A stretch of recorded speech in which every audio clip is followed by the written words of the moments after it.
Okay, good afternoon, ladies and gentlemen, and welcome back to this afternoon's session. Again, just to keep in mind, no fire alarms are expected.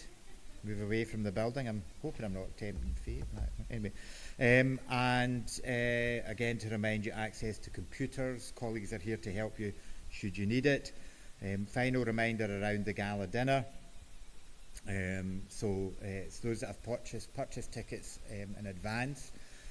Transport is at 6:30 on the buses at the front of reception here. So if you come to the reception area, they'll guide you out to the buses, and then you'll be taken home at about 11 o'clock, home here for about 11:30. If you're in the city, if you're staying in the city, you make your own way to the museum. Now, those that were here yesterday would recognise that and remember that I wasn't dancing by myself. I have been known to do that, sadly, but yesterday I had an expert partner that guided me across the floor. So I'm delighted to welcome here today as our next keynote speaker, Professor Lorraine Stefani. Professor Stefani is an Emeritus Professor of Higher Education, the University of Auckland, New Zealand. I just need to stress, however, that she lives in Scotland. Right? So she jukes backwards and forwards between the countries, and I'm sure she might touch on that and explain the connections between that. I have suggested that given that we're now intimate in terms of our dance partnering, that she might find me in her case the next time she's away to New Zealand. Lorraine has published widely on topics ranging from student engagement, the value of academic development and inclusive leadership, and has led several national and international consultancy projects, and will use that to inform her speech today. So can we welcome Professor Stefani to the platform. Thank you very much. Thanks very much. Well, thank you very much for that. I wondered whether I should dance my way through my talk today, but given my performance yesterday, I'm not sure that I'll do that.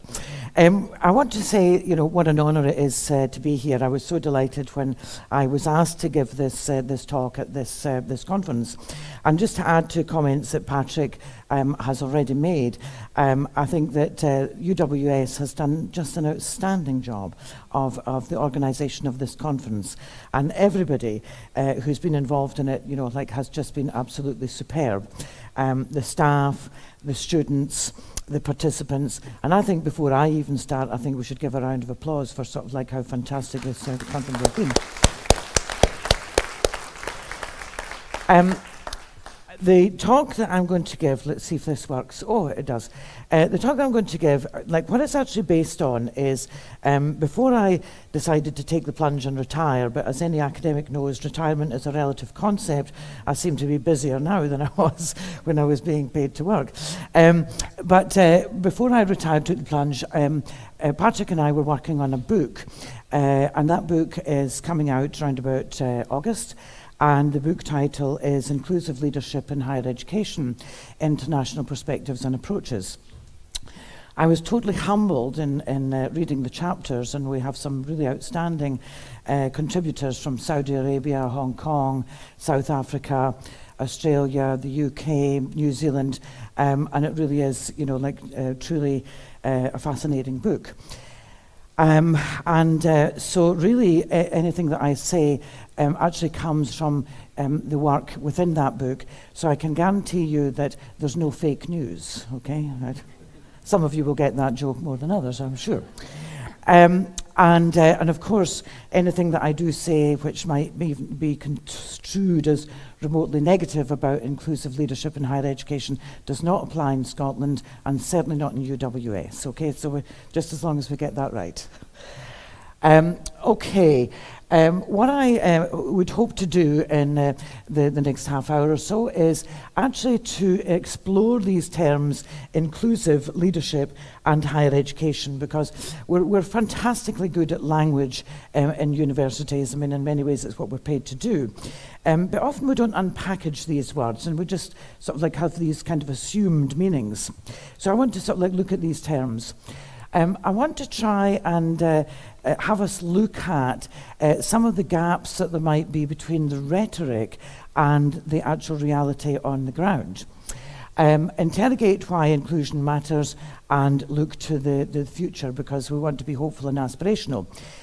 Some of the talks that I've been to in the last, yesterday afternoon and today have been absolutely fantastic, and the passion and the enthusiasm is great. It makes me feel young again, so thank you very much to all the presenters.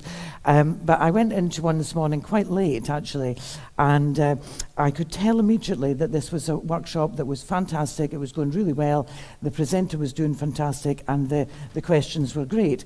And so that it just seems to have been the kind of tenor of this conference. So I have to try and live up to that. So I'm going to do my best for you. Now, when we think about inclusion and the inclusive organisation, well, there's many definitions, and I particularly like this one that I came across from the Denver Foundation, that inclusive organisations not only have a diversity of individuals involved, but more importantly, they're learning centre organisations that value the perspectives and contributions of all people.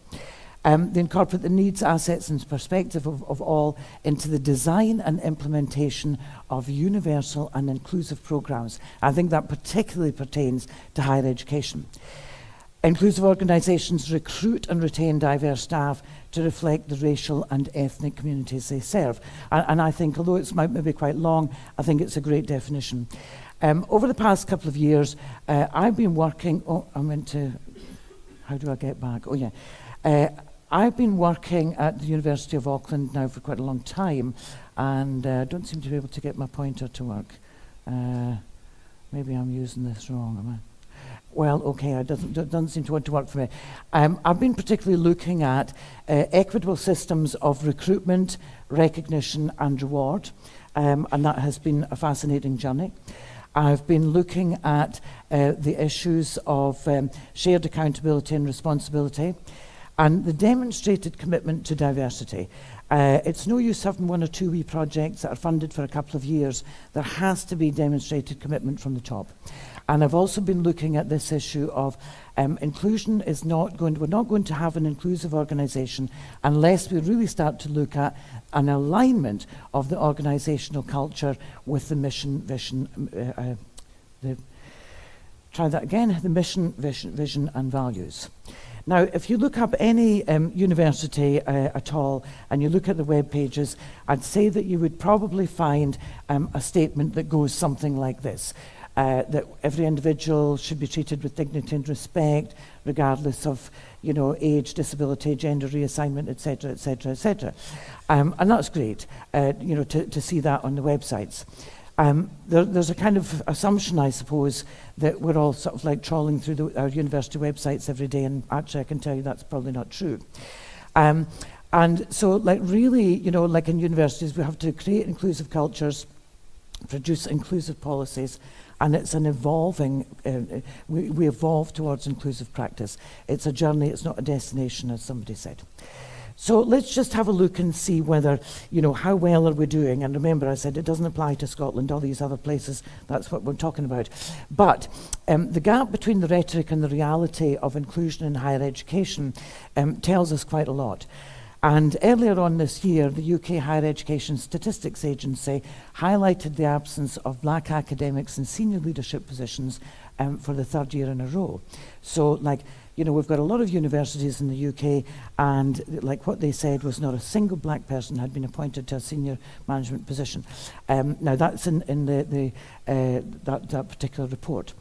less than 25% of professors in the UK are women. And somebody said to me recently, well, that's not too bad, 25%. And actually, I used to work at Strathclyde University, and I think at the time when I worked in Strathclyde University, the figure was something like 3%. So yeah, when you compare it with 3%, 25% is getting better. But at that rate, I'll be 100 or so by the time that we reach equity. So I'm not sure if Craig will still be the Vice-Chancellor and Patrick will still be the CEO of Hetl, but you can invite me back to sort of like see how far we've gone, right? But we should worry about these figures. And a young student told me today that in STEM subjects, the figures for women in the professoriate are even worse. It's about 13%. And individuals from many minority groups are not represented at all at senior leadership levels. In Australasia, the figures for women professors hover around 20%, and in some countries in Europe, the figure is around 15%. So I think we have to sort of like ask questions about that. I think we have to. It's great that we're putting this huge emphasis now, but we are on a journey. So having looked at, like inclusion, let's have a little look at what leadership means. And really there is enough literature on leadership, the leadership books and leadership articles and so on, to fill this room and then some. And one of the things that, I've always been slightly bemused about is that I read a lot of that leadership literature, and some of it's great, some of it's absolutely fantastic.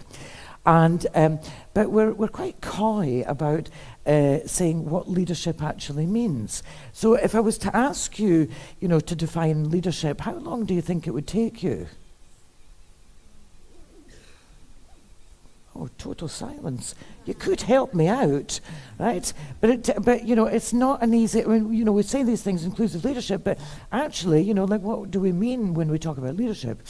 And so, as I say, we're curiously coy. And what we've got a tendency to do, what we've had a tendency to do, and I saw this coming through in the book that I spoke about, all these multiple interpretations, and we like to put a word in front of leadership, and it's because we maybe find it easier to define that word than we do to define leadership itself. So we use these words like inclusive and authentic. I mean, actually, I quite like inclusive, authentic, distributive, servant, transformative. And I've been amazed, and I'll never quite know what to say, and maybe some of you can give me a good answer, but I've had a lot of people come up to me and say, well, I see myself as a servant leader, or, well, actually, I'm an authentic leader. And I always wonder whether it's up to them to say that about themselves. Do you know what I mean? But anyway, and the words go on and on. I mean, that's just quite a brief list. And so trying to find some kind of definition of leader is not particularly easy. But I think if we're going to talk leadership, we have to sort of think about it in some kind of way. So I had a good rake around, and I thought, well, let's have a look at these two definitions. Leadership is being bold enough to have vision and humble enough to recognize that achieving that vision will require the efforts of many people who are most fulfilled when they share their gifts and talents rather than just work. Leaders create that culture, serve that greater good, and let others soar. Now, as somebody who's just retired, you'll maybe get the impression that, I have been around in higher education for quite a long time. Basically, this issue of being humble enough, humility, I've met a lot of Vice-Chancellors in other countries, not in Scotland, but I've got to be really careful about what I say here. I've got Craig sitting here, and there's probably other Vice-Chancellors around, but actually, humility is not a characteristic that I associate with academia. Great, you laughed, because it's true. We're not very humble people. And so what makes us think that suddenly, the leaders will be sort of humble enough to recognize that achieving their vision takes the efforts of many.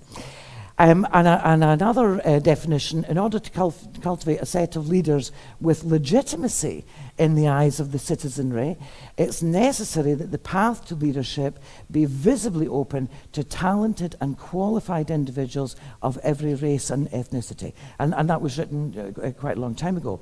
And I think in the sort of current climate that we've got, certainly the political climate, and I don't want to go into it too much, but I think recently in the past year or so, we've seen some sort of like rather unusual interpretations or manifestations of leadership. And I wonder what that actually does to, like for our young people coming up, what they see, being presented to them as leadership. I think it's a little bit of a worry. So let's see if I can turn this on. Yeah. So, like basically, we've got quite a lot of rhetoric around inclusive leadership, and when I put this, when I did this slide, I was a bit alarmed because that picture that is, the guy looks remarkably like one of my previous bosses. I'm sure it's not him, right? But anyway, it's the rhetoric of inclusive leadership. Today, discrimination is covert, subtle, and less blatant. Generous interpretations might suggest it's unconscious bias at play. I feel squeamish, like with this this term that has become very popular, that it's all about unconscious bias, because there's a part of me feels that it's a bit of a get out of jail free clause, and it's a bit like long ago when equal opportunities were brought in, and everything was put under equal opportunities and there'll be no discrimination and so on. But people who do feel discriminated against, and I'm sure there are many, is there anyone in the room who ever feels they've been discriminated against? It's okay, you don't need to answer that. I'm sure there are. It's incredibly difficult to prove, right? Because equal opportunities clauses make it incredibly difficult to prove. And so, like the unconscious bias, when I think back to the report about, like the leadership in universities and the lack of diversity that is there, and people say, oh, it's unconscious bias. And I think, well, like in 5 years' time, 10 years' time, will people say when, the figures have not shifted very much, will we be able to say, oh, it was just a wee touch of unconscious bias that was at play that day when we were doing the recruiting? Like I do worry about it being another excuse, but that's me. Anyway, this unconscious bias, the stereotypes about a social group are, more often than not, incongruent with the attributes that are deemed to be essential to leadership by those who currently hold the most senior leadership positions. Now, if we just think back just a moment, and what I've said is the paucity of women in the in professorial positions, and we've said that there's no, black people have been appointed to senior positions in UK universities, and other diversity groups don't even hit the radar screen. What does that mean about who the gatekeepers are then in terms of leadership? Now, I was going to sort of like say to you earlier, and I'll say it now, my goal today is to make you feel slightly uncomfortable, right? But, who are these gatekeepers? When you strip out the diversity, who's left? So we have to think about that, and this issue about the stereotypes that do exist, and people were talking about that this morning.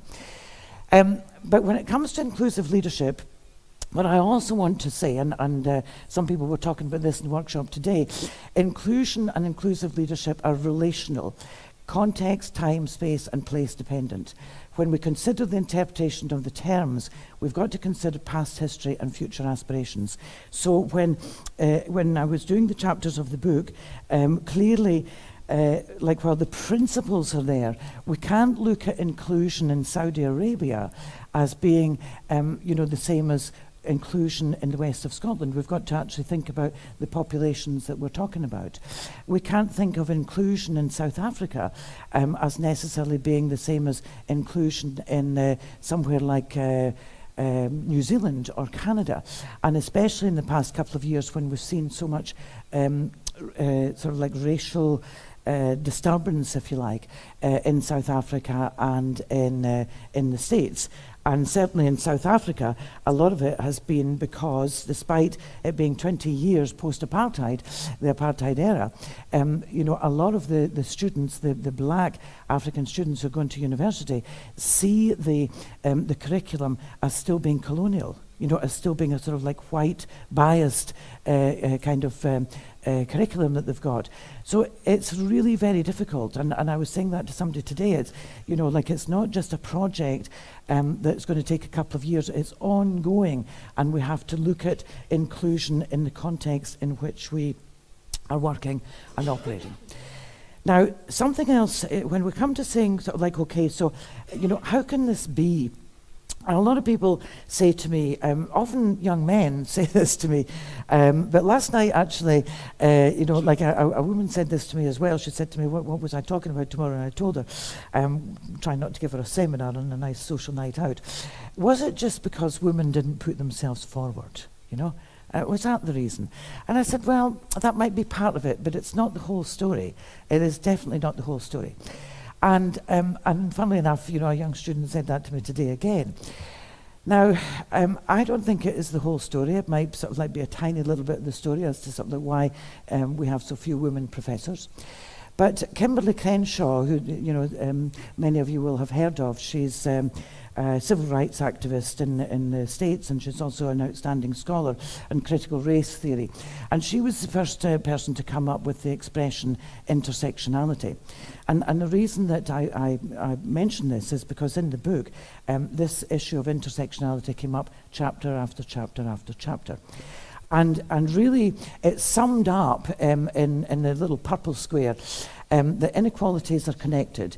Gender inequality is impacted by racism, class, homophobia, transphobia, discrimination against disabilities, that is ableism, and other issues. So it's not just about male-female, there's a whole lot of other factors. And the comment previously about the stereotypes and so on, it all kind of feeds in together. And really, to try and sort of push this along a bit, inclusion actually means valuing difference.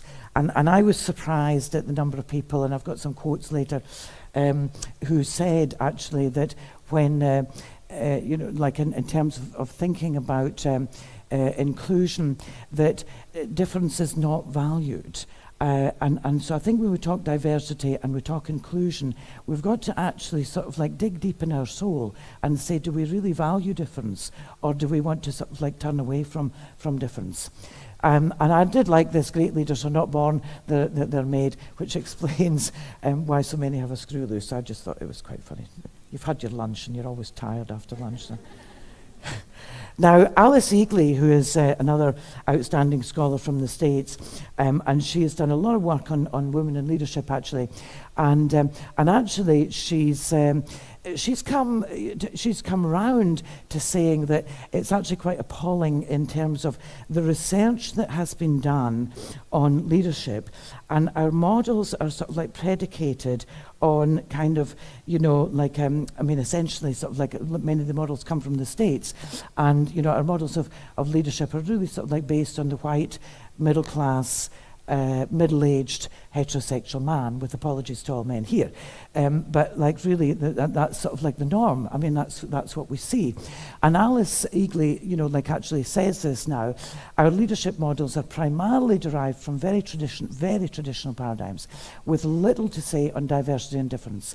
And there's scant research on the shaping of leaders' behaviours by their potentially multi-identities as leaders and members of gender, racial, sexuality, ethnic or other identity groups. And I thought, when I read this, that Alice Eagley had said, I thought it was great because we've got a lot of challenges in the 21st century. We've got all these students coming up, and we really boast about the diversity of our student populations. And we've got to say, what do they see when they look up and they look at the leadership? What do they see?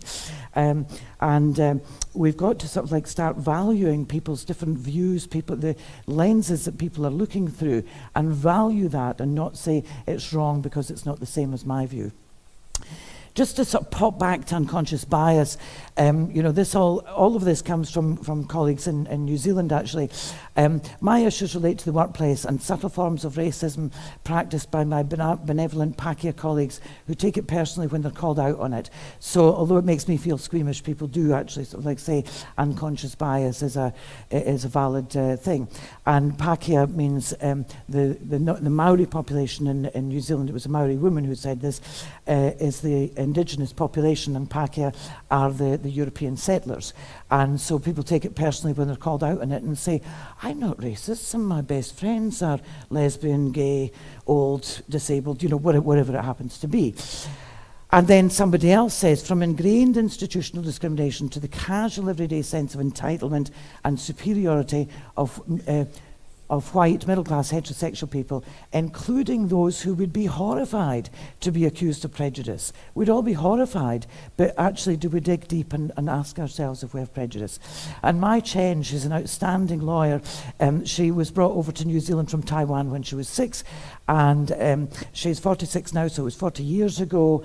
And what was interesting is her story of, the sort of like the struggle to be accepted in New Zealand. And now she is one of the most powerful lawyers. And she started up an organisation about super diverse women. And she says super diverse women generally remain chronically underrepresented represented in the leadership of company boards, local and central government, and in the senior ranks of universities. So it's worried. Higher education, just to sort of like zip through this, the goal of university education is to build a fairer, more just society. Stephen Schwartz, who writes in the THES, or THE as it is now, a lot, said this in 2003. Now, he says in 2016, widening participation does not just mean more people from diverse backgrounds in university, it's a way of creating a more inclusive society. It means exposure to liberal social attitudes about the value of individuals. So we're still pushing that sort of like valuing difference. But in between that 2003 and 2016, we've actually sort of like had a bit of a shift. The primary purpose of education is not to nourish the soul, it's to grow the economy. I think that's sort of like really quite a sad shift. And it's led universities to stress their utilitarian nature. Get a job, get a degree, get a better job. So that's a bit worrying. So why does inclusive leadership in higher education matter? And to come back just to this issue about the diversity of our students, which we're very pleased about, like there's book after book after book, thinking widening participation. Widening participation in higher education, the right to higher education. And like really, like we've got this big push, get more people into higher education. And so like you look around and for sure our populations of students are diverse. But again, I say to you, when they look around, what do they see in terms of the leadership? So, like basically, these are some quotes that come from the book. John Anshan, who works in Canada and the University of Winnipeg, he says there's little of what the other, meaning anyone of difference, brings in the way of cultural knowledge, traditions, and core values that is valued, let alone respected. Right? Recognised and valued, let alone respected. And these are not ghastly people who write in these chapters. These are people who are really pushing for inclusion. Susan Madsen, who's really big in the States and on women in leadership, says it's not just about numbers and percentages, it's about young women today, going to university and seeing, looking and saying, well, what do they see, who do they see, and recognising that they too can aspire to leadership positions. A colleague of mine, Laurie Santamaria, says that universities acknowledge diversity by setting up centres, such as learning support centres and LGBTQI centres. But what she says is it's often from a deficit mindset. Sort of like we'll try and make you, we'll try and lift you up to be the same as the norm, providing what is needed to give students who are lacking, rather than from a position of strength and saying what are these students bringing to the university. If Mandla had been here from South Africa, he would have talked about the issue of decolonialisation in South Africa.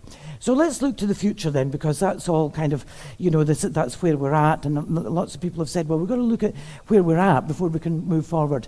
And so if we look to the future, we need to use, like a device that universities already have, but we need to use it better. We need to consider leadership in terms of collective capacity through, basically through distributed leadership. Universities are famous for distributed leadership. We've got leadership everywhere, right at the very top, deans, heads of schools, director of this, that, and the next thing, coordinator of this project, that project, the next thing. So we have distributed leadership, but we need to use it better. And it's all about adequate preparation for leadership, whatever the responsibility. I see people being put into leadership positions. It's been my great privilege to be a mentor and coach to many, many people in University of Auckland and other universities, preparing them for leadership. And the number of people who get put into positions with no idea what it means to be a leader, and we've got no idea what their view of leadership is. They could be nasty, horrible people for all we know. I'm sure they're not, but, you know, like we've got let's not pretend. There's a lot of bullying goes on. Sometimes people's default position when they don't know how to manage and lead is a bit of bullying. We don't know, we don't talk to them, we don't ask them, what is your conception of leadership? What do you understand by being a leader? So we've got to use better, you know, what we have.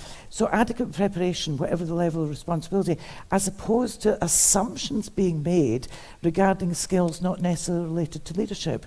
Like, you can be a fantastic researcher, wonderful. Doesn't necessarily say that you're going to be a good leader of people, right? Intersectionality as a research paradigm, and this is what people are screaming out for now, would take us beyond the norm on our current research and leadership, and it would start to ask the question, what do people of difference bring to the table? What does their difference mean in terms of leadership? Can we break down some of the old paradigms and start to, like, building new ones? So distributed leadership is inclusive by nature, really. We may not do it as well as we could, but it's inclusive by nature because the individuals are usually not in senior roles. The definition of inclusive that is applied is unusually broad. It adds diversity of role experience, level of appointment, and basically a much more widely acknowledged aspects of diversity. In the book, Cathy Gunn from University of Auckland writes very eloquently on this, and Fiona Denny from Brunel University, who's just finished a project with the Leadership Foundation in Higher Education. And I mean, her chapter is really well worth reading about people who get put into leadership positions without any preparation at all. So the benefits of distributed leadership are they're really well known. It acknowledges and recognises leadership irrespective of position. It's negotiated, not just delegated, not just sort of like, hey, it's your turn to be head of school this year, you know, which is quite often a role people don't want. It focuses on people's strengths. It includes shared responsibility. It means different things in different contexts. It's about capacity building and development. And it assists and informs succession planning. So essentially my kind of message today is, you know, like that we've got to prepare leaders. We've got to stop assuming that we're all just fantastic leaders, that we were downloaded as leaders or dropped out as leaders. Prepare staff to take on leadership roles. We've got to sort of like bring coaching and mentoring and shadowing into the university.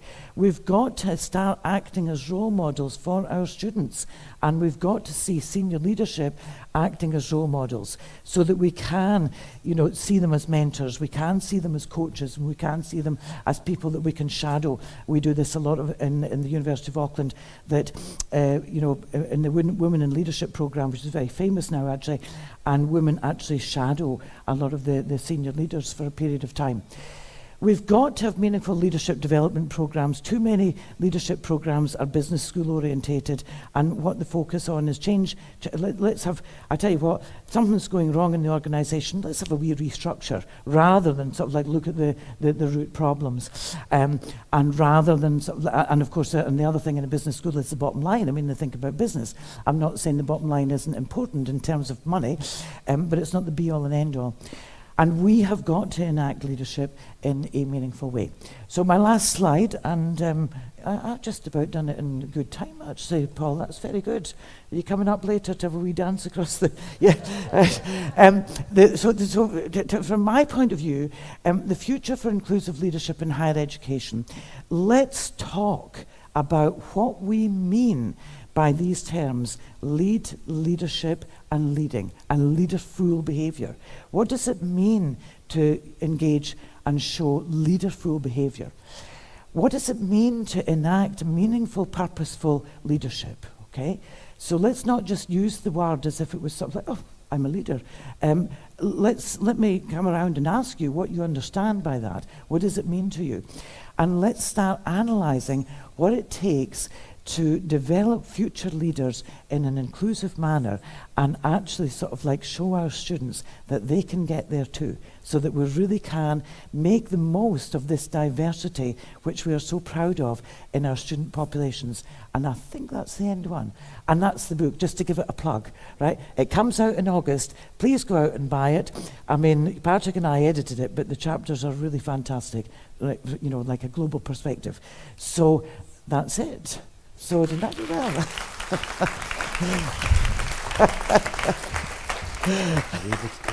Yes, no problem. Yeah. Okay, so Lorraine's happy to take some questions if there are any questions from the floor. Anybody got anything that they would like to ask at the moment? Help me out. Oh, Say that you were there. listening. Aha. Yeah, right. The one on the left here and then the one on the right.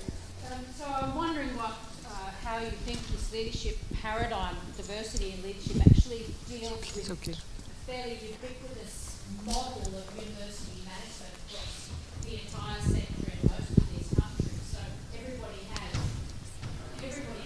adopted this model, and it's quite a top-down, process-oriented control model. Do you not agree? Is there the capacity of diversity in leadership in that context? That's a fantastic question. I think that you're absolutely right. You know, like that it's all very hierarchical. But I actually believe that, you know, like just because it is hierarchical doesn't mean to say that we can't actually sort of like work towards greater diversity of leadership, right?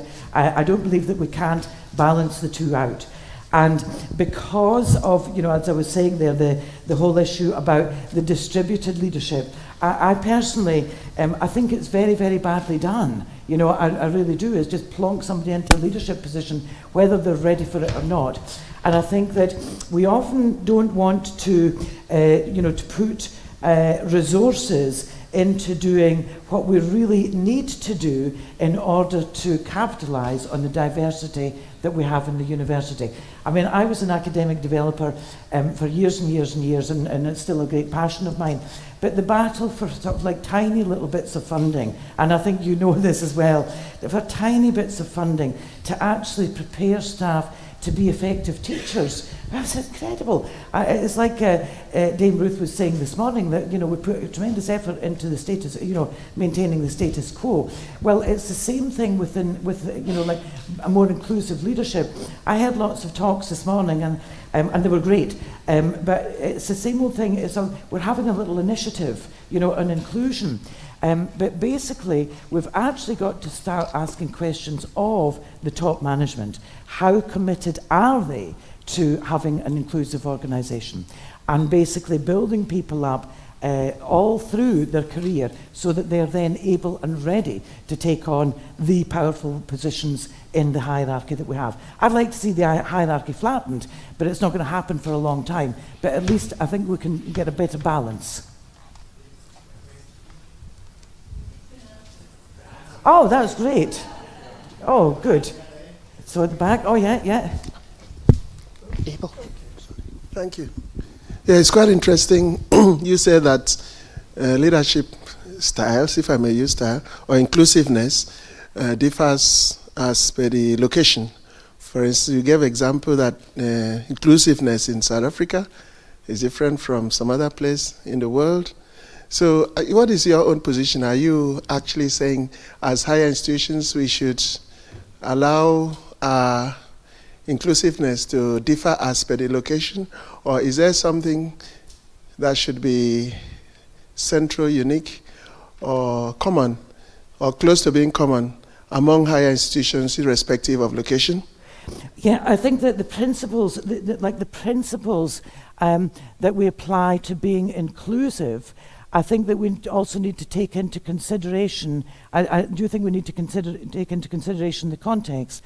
We've got one chapter in the book written by Mandla McCanyon, we've got one by Brenda Leibovitz. You may, you know, like, so we've got one written by, so like, you know, somebody from South Africa who is a vice chancellor, you know, like he is a black South African leader, and we've got one from a white South African leader. And I was really quite amazed, like how they both talked about the issue of decoloniality, and that you need to take the past into consideration, that, like we've got to get there, but our paths might be slightly different.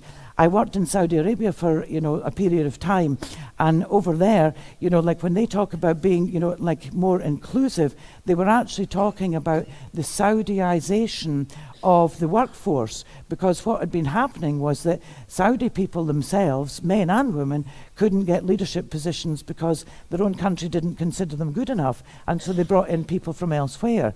So what they had to start to do was kind of say, how do we put development initiatives in place so that we build our own population so that they can actually take leadership positions. So I think that the principles are the same wherever we go. We've got to look at like where the discrimination is, why we're not seeing diversity at the top, whatever that diversity happens to be in any particular location, any particular position. I don't know if that answers your question, but... Fine. If I may add another question, can I? Yeah. Okay. Okay. That you brought out quite a few models of leadership, quite interesting, and some of them are somehow in conflict with each other. I know you tried to define your own, but it appears that, does it mean that there are some of those leadership models that should not actually apply in higher institutions? We have situational leadership, we have servant leadership, genuine leadership, and so on. Authentic, you call it. Yeah. So are there some of them that are less applicable in higher education than others? I think that's actually a difficult question to answer, because I'm not really, although I have used the inclusive leadership, I'm actually not particularly wild about all of the words that go before the word leadership. I think that we really need to start breaking down, or unpackaging what we mean by leadership, what we mean by leaderful behaviour, and what we mean by what it means to lead. I sometimes think that all the words that we use in front of the word leader are something of a red herring. Right? I think that we need to focus on what it means to lead and be a leader. Okay?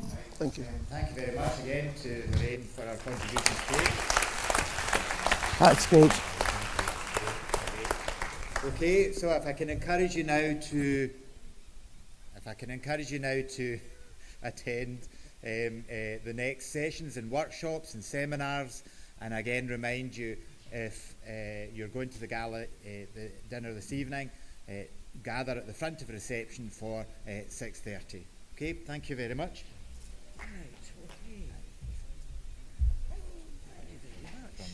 No, thank you. We're really grateful. Really grateful for you coming along. Oh, I think it was really good. Really good. Lots of really important messages there. Thank you very much. Great. Thank you. Thank you very much. Really important messages. It's